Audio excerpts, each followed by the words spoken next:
Every year, we usually see players emerge from guys who have potential but still need to put the pieces together to players on another level, and in some rare cases, into a star. There can be multiple causes of this. Some players work hard in the offseason and see it pay off when they get back on the court. Some players need more playing time to get adjusted to the NBA game, and some players get traded or have teammates that regress or get traded, which gives them the opportunity they needed. In just a little over 10 games of play this season, some players have shown us they are ready to break out, but some were precedented. So today, I'll be discussing 5 NBA players that will break out into legit stars in this league. What's going on, guys? Bucket Media back with another video, and today, we'll be discussing 5 young NBA players who are breaking out this season. Before we get started, I want to give a quick shout out to one of my subscribers, Ari, for the video suggestion. His Instagram is linked below in the description, so make sure you guys go and give him a follow. Also, I'd like to ask all my viewers who aren't subscribed to please subscribe. It's by far the best way to support the channel and ensure you don't miss out on any great content like this. If we can get 1,000 subscribers before the start of 2023, I'll announce a big giveaway, so stay tuned for that. I also would like to announce I just opened the free Bucket Media Discord server. On this server, we can discuss different topics relating to basketball. My main goal with this server is to create a platform where I can interact with you guys and create a place where you guys can interact with each other. The server is 100% free, and I would like to see as many of you in it as possible. Make sure to check the link in the bio for more details and to join. Like and comment on the video if you enjoy and who you think will break out this season. With that being said, let's dive straight into the video.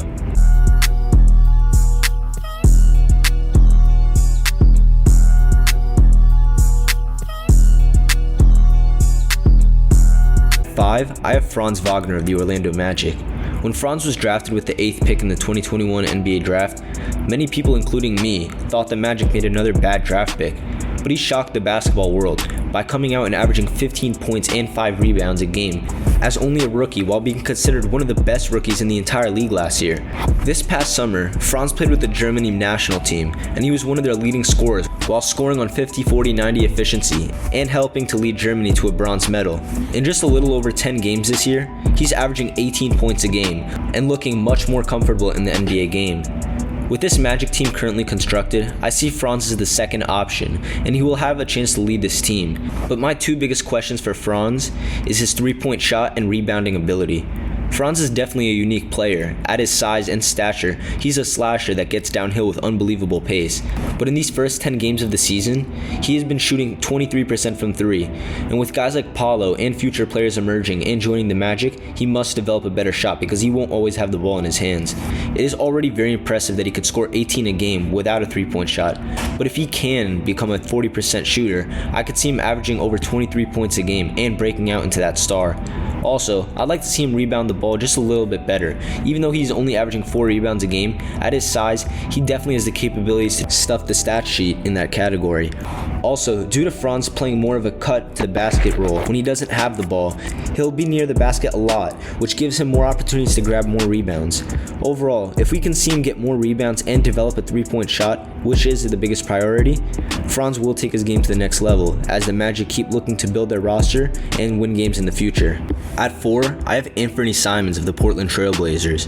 With the Blazers deciding to move on from CJ McCollum and Damian Lillard being out from injury, Simons really ascended into a formidable NBA player and a legit starter last season.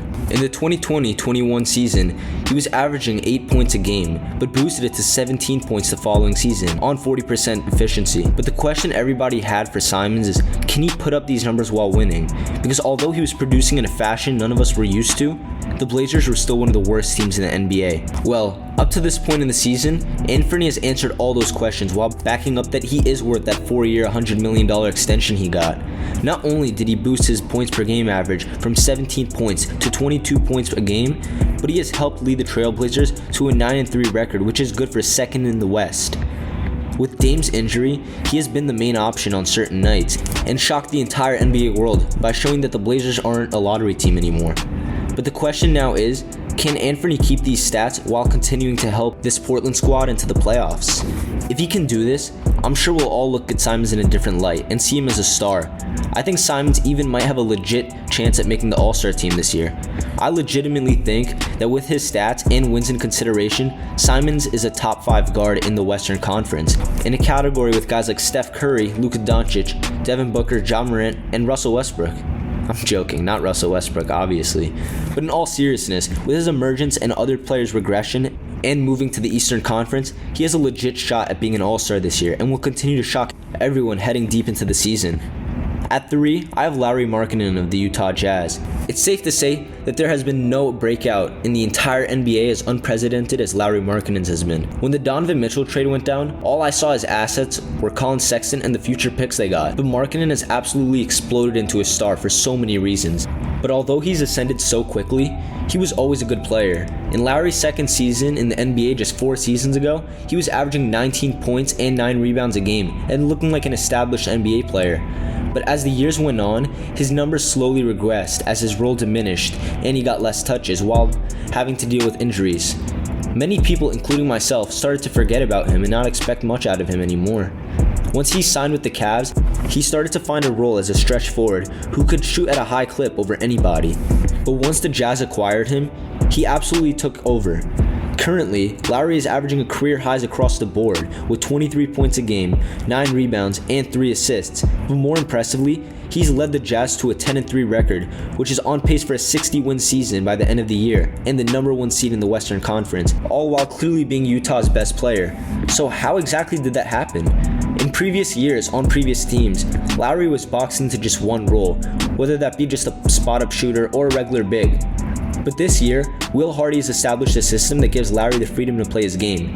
He's getting more touches than ever and is getting more playmaking opportunities than ever before. This free-flowing offense allows Lauri to operate both in the half court, where he displayed his scoring abilities, but also in a transition setting, where he's shown he's more athletic than people thought he was. My question for Markkanen are 2 things. Can he keep up with this momentum while helping the Utah Jazz to win games? I'm not sure if they'll sustain that number 1 seed throughout the regular season, but can he keep them into a top 3 team? But also, can Lauri shoot the 3-ball more efficiently? This year, he's averaging a career low on 3-point percentage with 34%, and that may be due to him having the ability to take more shots off the dribble and having the ball in his hands more. But if he can raise the percentage while keeping his role, not only will his points per game average go significantly up, but he can be acknowledged as a legitimate star in this league. I think Lauri is on pace to having his first All-Star appearance this year, and potentially an All-NBA team. But if he can stay consistent and maintain this success, we will all look at him as a star by the end of the season. At 2, I have Tyrese Maxey of the Philadelphia 76ers. Preparation meeting opportunity is the best way to describe Maxey's emergence in the NBA. With Ben Simmons not playing last season, Maxey had the opportunity to get more playing time on an NBA floor and showed out every chance he got. In his rookie season off the bench, he averaged 8 points a game and 2 assists, while shooting 46% from the field and 30% from 3. But going into his second year, which is the year Ben Simmons didn't play, he had an even bigger role and went up to 18 points, 4 assists per game, while shooting 49% from the field and 43% from 3, arguably the biggest statistical jump out of any NBA player last year. Tyrese has kept that momentum going for himself in his 3rd year by once again improving to 23 points and 4 assists per game while shooting similar efficiencies. Although the 76ers have had an extremely slow start to the season, Maxey has been one of the only bright spots on this team and has taken a huge role in just his 3rd season. There's no question that time is ticking for Philly to make a run at a championship. Embiid might get more prone to injury with age, and Harden is already 33 years old. There will be many nights where Maxey will have to take the load on himself and carry this 76ers squad. But when playing with these 2 stars, I'd love to see Tyrese assert himself more into the offensive end. Oftentimes, he just stands in the corner waiting to get the ball swung to him, while I think he can thrive if he had the ball in his hands more. But the big task for him is, can he help lead the 76ers team to a top seed in a loaded Eastern Conference? Like I mentioned before, Harden and Embiid will be doing a lot of load managing this year, with injuries potentially coming. So can Tyrese be the one to hold it down for the 76ers squad and lead them to the playoffs during the rough parts of the season? In my eyes, Maxey definitely will have a shot at becoming an All-Star this year. Although the Eastern Conference is as stacked as it's been in almost a decade, as long as he can continue to win and put up the numbers he's putting up, he'll be in contention for an All-Star spot this year and be a formidable star in the NBA by next year. At 1, I have Tyrese Halliburton of the Indiana Pacers. When the Sacramento Kings traded Halliburton to the Pacers, everybody thought it was a horrible move. Well, I guess we're all right, because since Tyrese has been traded, statistically he has ascended. When on the Kings last year, Halliburton averaged 14 points, 7 assists, and 3 rebounds off 45% from the field and 41% from 3. That same year with the Indiana Pacers, his averages went up to 18 points a game, 10 assists, 4 rebounds, while shooting 50% from the field and 42% from 3. So far, in his first full year with the Pacers, he's been stuffing the stat sheet, averaging 22 points, 10 assists, and 5 rebounds a game, with a bigger role while shooting 51% from the field, 45% from 3, and an all-time free throw percentage at 88%. Tyrese has been absolutely balling since he was traded, and is making the Kings look very bad for trading him. When the Pacers traded for him, they let it be known that Tyrese Halliburton was going to be the centerpiece of this rebuild, which is why I'm so optimistic about him breaking out into a star. This is his team. He doesn't need to share the ball with anyone at that lead guard spot, and the Pacers will most likely make moves according to how it fits with Tyrese. Not only that, but I think Tyrese has an extreme amount of untapped potential due to his usage on the Kings being extremely low. So there is a lot that's yet to be seen from Tyrese. Skill set wise, he really doesn't have many weaknesses. He's an excellent playmaker, he can handle the ball, score excellent on all 3 levels in a variety of ways, and defends well. But there is just one problem. He's on a team that's just starting a rebuild. With some of the other players I mentioned, they'll have opportunities to win games and showcase their star-studded potential immediately. But on the other hand, with Tyrese, it'll take him more time. Obviously, skill set wise, we will notice he's better than we thought. But without winning, it'll put him in a similar light to how we see a guy like Shai Gilgeous-Alexander, who isn't bad, but has to win games to gain more respect. And some of you might be looking at Halliburton and wondering why I put him at that number 1 spot over guys who are averaging more points and winning more. That's because Tyrese has potential that none of these guys have. I truly believe Tyrese can become a unanimous top 10 player in the NBA in his prime once Indiana starts to win. He may not make the All-Star game right away.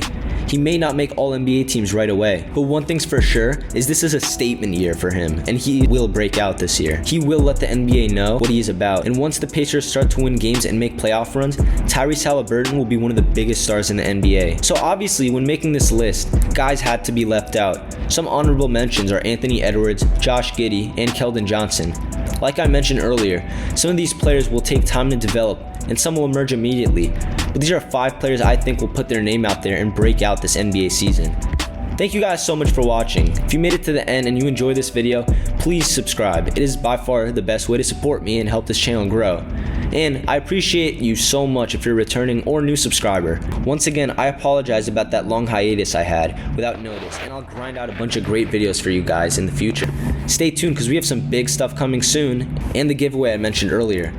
Also, remember to join the Discord server if you haven't already, and like the video and comment on any video suggestions for the future or anything I could have done better. Also, make sure to comment who you guys think will break out this year and emerge into a star. I'm very curious to hear what you guys have to say, so drop a comment and let's get a great basketball conversation started. I hope to see you guys on the next video and have a blessed day. Peace.